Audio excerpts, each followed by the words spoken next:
We're back, y'all.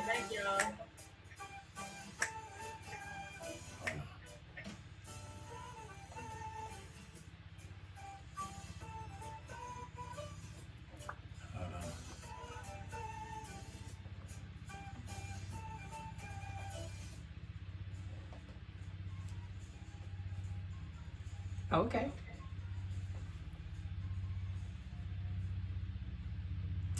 What's up, y'all? We are back. We are live. Lamont is over here jamming. I'm gonna have to ask him the name of that song. That song definitely makes me think of "Don't Worry, Be Happy." What was his name? Bob McFerrin. Yeah, that's actually a good song to think about for this particular topic, because sometimes we have to remind ourselves of that. Like, don't worry, be happy. And not saying that life is always going to be, a bunch of roses and all that, but I think sometimes we allow the things that are happening in our lives to consume us to the point where we just feel like there's no hope for any kind of like resolve or situations to, have a positive outcome. And I believe so long as we have breath in our body, there's hope. And more importantly, I believe that there's hope because I believe that God gives us the opportunity to see hope through Him and also through other people that He puts in our lives to help us see that. And so, we've talked about several different things. So I kind of just want to do a quick recap of what we talked about, ways to help cope with stress and anxiety. We definitely talked about, breathing exercises can help with that. Then we also, with mindful breathing specifically. Then next we talked about setting healthy boundaries. Then we talked about being able to get therapy and really just how therapy can be a huge component of helping you develop healthy boundaries, even learning how to have mindful breathing. But then even beyond that, being able to journal for mental clarity and really just how it helps take away some of the things that are like clogged up in our brains because we don't get to see it visually for what it's worth. And then being able to say, okay, this is what I need to focus on as a result, not all these other things that really aren't as much of a priority as it felt in my head.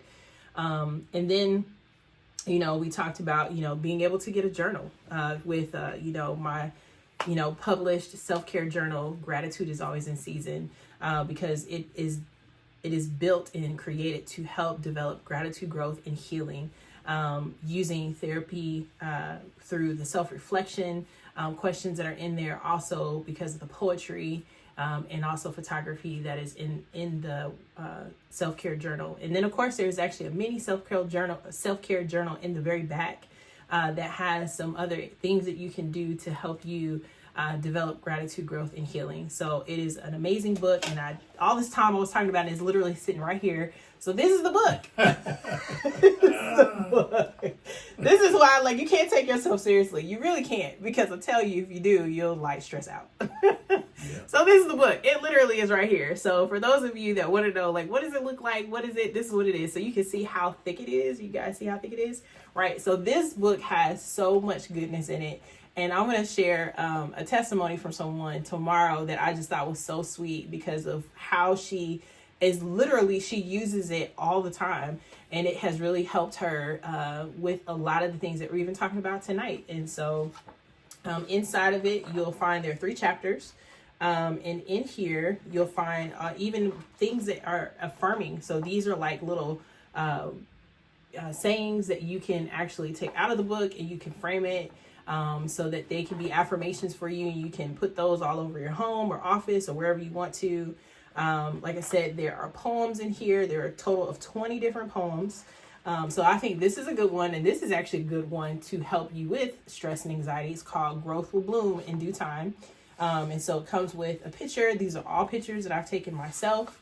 And then in the very end of the poem, so it's kind of like show and tell. See, look at everyone.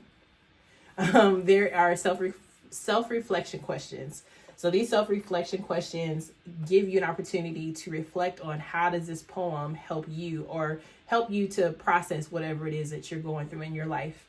And then of course there's more poems, and then on some pages there's additional space for you to actually write more, things that you feel like you want to write. And then in the very back of the book, after you see all these after you see all of these, you will find, it is a mini self-care journal. And so you see, that's me. But you can also scan the QR code if you're interested in actually getting therapy sessions and wanting to book a session. You can scan that QR code. But it also has, basically ways of how you can utilize this mini self-care journal. It's got different prompts on here that helps you to develop gratitude, growth, and healing. And even ways for you to break down every day. So remember when I was saying that one way to help you alleviate stress and anxiety is to actually write down at least maybe 1 or 2 things that you can think of each day to help you develop gratitude. So things that you are grateful for, 1 to 2 things a day. That's not a lot, but it can actually help a whole lot. And then of course there's QR codes back here that you can scan for getting additional resources and takeaways. And then of course more information about all the services and things that I do. So, and in the back is a little bio, so you can learn more about me and more about the work that I'm doing. But I'm excited because this particular season, one thing I did last year that I'm going to start doing again this year, especially because we are coming across, what is called seasonal adjustment disorder, or SAD. And it definitely is a time of the year where we find that there's less sunlight and more darkness. And as the seasons are changing, so do our emotions. And so we have to be realistic about what are the things that cause us to not only sometimes feel a sense of sadness or depression or anxiety, but also the things that are taking away from the joy that we can have. So how much sunlight do we have in our day? How much do we do outside where we're just getting just natural vitamin C? Are we doing things that are life-giving, or are we doing more things that are not? These are things that can either help or hinder you from developing gratitude, growth, and healing, or it can actually exacerbate and create more stress and anxiety. So those are things that, you can also think about too. But as I mentioned before, I wanted to, offer again to those of you that are listening, and this is for my listeners that are listening tonight, or if you happen to listen to this on the replay by tomorrow, if you book a therapy session, as I mentioned before, you get $10 off. My my self-care journal, Gratitude is Always in Season, and it will personally be signed by me.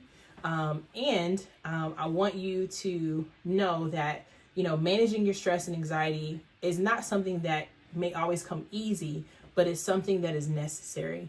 And so I hope that you will not only find support in finding balance and talking about these matters on a regular basis, because that is really how we develop gratitude, growth, and healing, out of sight, out of mind. So if you're not talking about it 9 times out of 10, it could probably be a problem that can surface over a period of time, and that can be bigger than what you expected because we're not actually taking intentional matters to deal with it.